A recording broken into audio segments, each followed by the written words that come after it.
जय श्री कृष्ण मित्रों, शिव शक्ति एस्ट्रोलॉजी में आपका स्वागत है। आज मैं आपको लग्न साधन करना बताऊंगा। जैसे आप जन्म कुंडली बनाते हैं तो जन्म कुंडली में मेन जो है सब्जेक्ट है, विषय है, वह है लग्न का। यह बच्चा जन्म लेता है या कोई घटना घटती है तो उसमें हमें लग्न बनानी पड़ती है। लग्न जो है, लग्न पे ही सारा हमारा जो देश है वो आधारित होता है। जन्म कुंडली में जो लग्न है वो प्रथम भाव है। लग्न को क्या कहा जाता है? प्रथम भाव। उसी से ही ग्रहों की और स्थितियाँ गोचर में क्या चल रही हैं उसी तरह से उसकी परिकल्पना की जाती है, गणना की जाती है, फलित कहा जाता है। तो सर्वप्रथम हमको लग्न साधन करना आना चाहिए कि लग्न क्या है और उससे हम निकाले कि उसका तरीका क्या है। तो हमने आपको पहले लग्न साधन की दो विधियाँ पहले बता रखी है। एक तो लग्न जब प्रारंभ होता है, लग्न समाप्त होता है, उसके द्वारा कैसे लगन निकाली जाती है। दूसरा जो पुरातन हमारी विधि वैदिक विधि है लंकोदय मान के द्वारा, उसी के द्वारा कैसे लग्न आप साधन करते हैं वो बता दी है। तीसरी विधि में आपको और समझाने जा रहा हूँ लग्न साधन की, जो प्रयोग में की जाती है सरणी के द्वारा। आपने जो लोगों ने देखा है पंचांगों में हर अक्षांश के सारणियाँ दी रखी है। ये 22 अक्षांश पे है, 24 अक्षांश पे है, 29 अक्षांश पे है। ये सारणियाँ दे रखी है लग्न बनाने की। उस सारणियों का आप प्रयोग कैसे करेंगे और लग्न उसकी शुद्धि कैसे करोगे, तो उसके लिए आपको चाहिए क्या, पहले आप समझ लो। जब हम लग्न साधन करें तो उसके लिए हमें जरूरत पड़ेगी तात्कालिक स्पष्ट सूर्य की। तत्कालिक स्पष्ट सूर्य निकालना मैंने आपको बता ही रखा है कि जो बच्चे के जन्म है उसमें से आप 5:30 बजे का समय घटा दीजिए। जो अंतर है वो तत्कालिक जो सूर्य सुबह का है 5:30 का, उसमें आप जोड़ दीजिए। तो उस तरह से आप सूर्य स्पष्ट निकल जाएगा। फिर मैंने आपको इष्टकाल निकालना बताया था, इसमें इष्टकाल की आवश्यकता पड़ेगी। इष्टकाल जो है जो बच्चे के जन्म है, जन्म समय से सूर्योदय घटाया जाएगा। उसमें तो क्या किया जाता है, जन्म समय में से 5:30 बजे घटाया जाता है, लेकिन इसमें सूर्योदय घटाया जाएगा। इष्टकाल निकालते समय बच्चे के जन्म से आप सूर्योदय घटा दोगे और जो सूर्योदय घटाएंगे वो जो अंतर आएगा उसको आप 2.5 से गुणा कर देंगे तो आपका इष्टकाल निकाल आएगा। ये इष्टकाल निकालने की विधि मैंने आपको पता रखी है। जिससे मैंने एक उदाहरण लिया हुआ है जन्म लग्न साधन के लिए। 13 जनवरी 16 रात्रि 9:35 का। अब इसके जैसे आपको लग्न से इष्टकाल निकालना हो तो क्या करोगे, 12/9 हो जाएगा, यानी 21:35 में से जो भी सूर्योदय है उसे आप घटा दीजिएगा। जो अंतर आए उसको 2.5 से गुणा कर देंगे तो इष्टकाल आपको निकाल, इष्टकाल यहाँ 35-34 आया होगा। तत्कालिक स्पष्ट सूर्य आप निकाल लोगे या कुंडली में डेट ऑफ बर्थ समय डालोगे तब भी आपका ये स्पष्ट सूर्य आ जाएगा। फिर हमें देखना उस दिन का अयनांश क्या है। आप देखें पंचांगों के ऊपर अयनांश लिखा रहता है कि उस वर्ष में अयनांश कहाँ से शुरू होता है। 23 डिग्री से शुरू होगी, 24 से, जैसे इस समय अयनांश आप जानते हैं 24 डिग्री से प्रारंभ है। तो अयनांश क्या है आपका। और दूसरा है अक्षांश, कि आप बच्चे का जो जन्म हुआ वो किस अक्षांश पर हुआ है, कहाँ हुआ है। जब तक आप अक्षांश पता नहीं होगा तब तक आप सही सारणी का प्रयोग नहीं कर पाएंगे। तो सबसे पहले आपको अक्षांश देखना है कि बच्चे का जन्म कहाँ है और वो जो जिला है, डिस्ट्रिक्ट है, वो किस अक्षांश पर स्थित है। तो हमें अक्षांश की आवश्यकता पड़ेगी।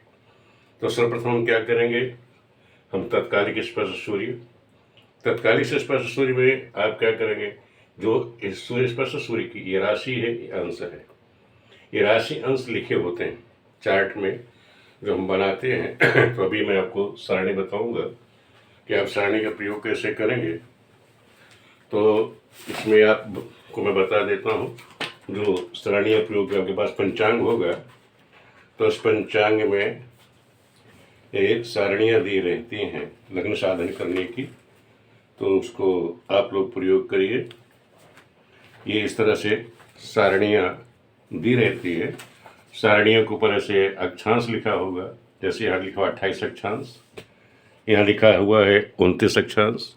अक्षांश के बाद भी लिखा हुआ है मेरठ है, रोहतक है, हिसार है, गुड़गांव है, मुरादाबाद है। इस अक्षांश पर इन जिलों का इस सारणी का हम प्रयोग करेंगे। जैसे हमें मेरठ का करना है, अब मेरठ में हमको देखना है कि 8-29, तो आप देखेंगे यहाँ पे राशि लिखा, तो 8 का मतलब ये 8 है, ये लिखा हुआ धनु। 8 जहाँ 8 लिखा हुआ है तो 8 राशि आप देखेंगे, 8 हो गया। फिर 29 देखेंगे, ये 19 डिग्री यहाँ लिखी हुई है, 29 के नीचे यहाँ 29 आ जाएगा, वहाँ लिखा हुआ है 51 तो इसी तरह आप जिस स्थान का भी आप चार्ट प्रयोग करेंगे तो इस तरह से आप देख लेंगे जन्म सारणी अक्षांश कोई 30 पे होगा, कोई 31 पे होगा, कोई 28 पे होगा। तो इस तरह के जो पास के अक्षांश हैं उस सारणी का आप प्रयोग करेंगे। तो यहाँ जैसे मेरठ का मैंने प्रयोग किया वो 29 डिग्री का अक्षांश पे वो सारणी बनी हुई है। अक्षांश 29 पर वो बनी हुई है सारणी। और अयनांश ध्यान रखना कि इस समय जो अयनांश चल रहा है वो 24 डिग्री का। तो 24 डिग्री अयनांश पे और 24 डिग्री अयनांश पे और अक्षांश जो 29 डिग्री पे वो सारणी बनी हुई है जिसका हम प्रयोग कर रहे हैं।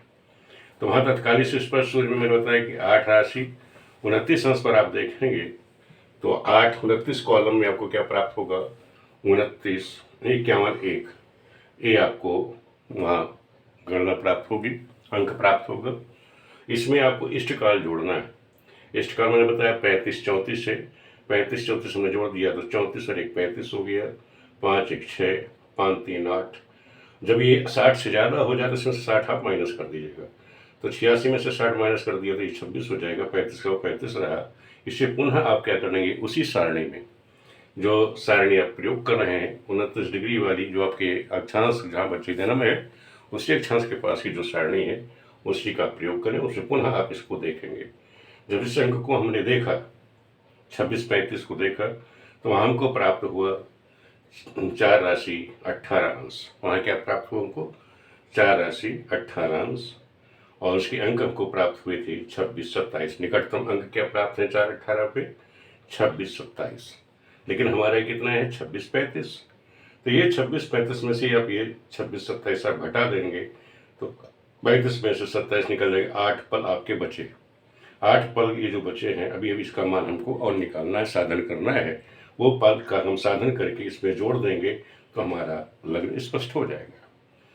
तो इस दोनों का 8 पल का मान हमें और निकालना है। तो 8 पल का मान आप कैसे निकालोगे तो ये मैंने बताया आपको कि ये 8 4 18 4 18 पर 26 27 प्राप्त हुआ है तो 4 19 का हम ले लेते हैं। तो 4 19 का हमने लिया, 4 19 पर हमको अंक प्राप्त हुए हैं 26 38।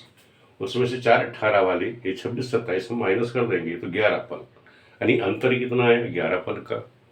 यानी एक अंश 19 में से 18 समान निकल गया तो एक अंश बराबर 11 पल। एक अंश कितना होता है 60 कला का, यानी 60 कला बराबर है 11 पल के। तो हमें एक पल का अगर मान निकल आए तो हम निकाल सकते हैं क्योंकि 8 पल का मान निकालना है। तो एक पल का मान निकालने के क्या होगा ये 60/11 हो जाएगा और हमको निकालना है 8 पल का मान, उसको 8 से आप गुणा कर दीजिए तो हमारा जो पूरा मान है 8 पल का वो निकल आएगा। तो 60/11 गुणे 8, 8 छंगड़ 48 480/11। फिर 11 से आप भाग करोगे 11 चौक 44, फिर 4 जीरो 4 3 11 3 33, यानी कि 44 कला आपको प्राप्त हो गए। यहाँ आपने जब भाग किया तो 44 कला प्राप्त हो गए। तो ये जो आपका 4 18 अंश आया था 4 18 अंश में आप जो है आप 43 कला आप जोड़ दीजिए तो 43 से 43 हो जाएगा, 18 का 18 4, यानी 4 राशि 18 अंश 13 कला। ये हमको स्पष्ट लग्न प्राप्त हुई। ये तो लग्न प्राप्त हो गई, लेकिन हमने बताया आपको कि जो हम अयनांश साधन कर रहे हैं यहाँ अयनांश हमने जो प्रयोग किया वो अयनांश है जो सारणी बन रही है इस समय वो 24 अंश पर बन रही है, 24 डिग्री के अयनांश की ये सारणियाँ प्रयोग में लाई गई है। और लेकिन हमारा अयनांश कितना है 23 35 13। जब बच्चे का जन्म हुआ उसमें अयनांश की डिग्री ये कंडीशन चल रही थी 23 25 11। तो इसे क्या करेंगे आप 24 में से इसको माइनस कर दीजिए। जिस समय अयनांश हो आपका जो भी अयनांश चल रहा है 24 से ऊपर वो आप पूरा लिख सकते हैं। जिस समय जिस वर्ष का भी आप पंचांग यूज कर रहे हैं उसमें जो भी सारणी है 24 के आसपास की है उसे 24 में से जो भी आपके पुरातन सारणी जिस वर्ष का भी आप लग्न निकाल रहे हैं उसे आप माइनस कर दीजिएगा। वो 24 से अगर कम है तो उसे आप एक घटा दीजिएगा। तो इसका जो अंतर हमने किया 60 में से 13 गया 47, 59 में से 25 गया 34 और 23 में से 23 रह गया, यानी 34 47 आया। ये 24 47 जो अंतर है जब आप इसमें जोड़ देंगे तो ये आपका तत्कालिक स्पष्ट लग्न आपकी निकल आएगी। तो इसको हमने क्या किया 4 18 43 इसमें हमने जोड़ दिए संतर में, नहीं 4 18 43 इस तरफ जोड़ दिया। तो आप जोड़ने पे देख लीजिए कि 7 7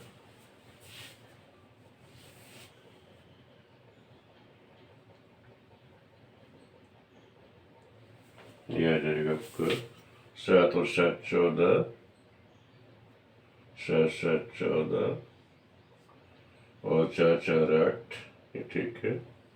और 4 3 7 1 हासिल 8, 3 4 3 7, ठीक, 18 की 19, ये हमारा हो गया 4 राशि 19 अंश, 4 राशि 19 अंश, 18 कला 24 बिकला।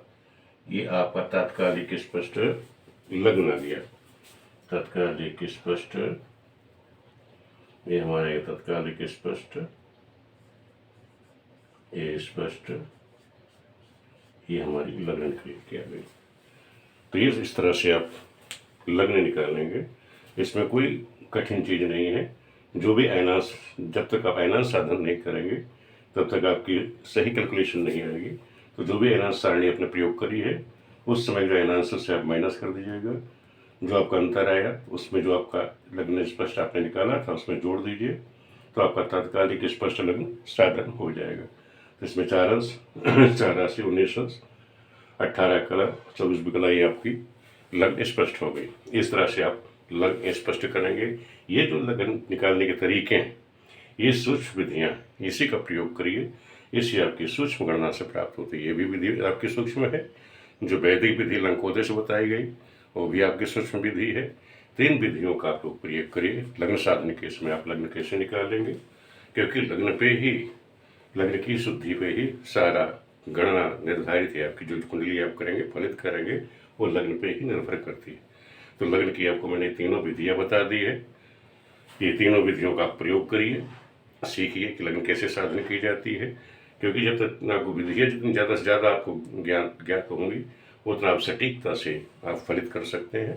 तो इसलिए आप लोगों को ज्ञान के लिए ये विधि आपकी बाकी रह गई थी शायद, तो इसलिए मैंने कहा ये विधि आपको समझा दिया जाए लग्न साधन के लिए कि आप जन्म लग्न निकालेंगे कैसे।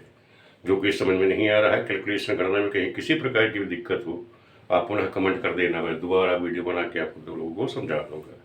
वीडियो देखने के लिए आप सभी मित्रों का बहुत बहुत धन्यवाद।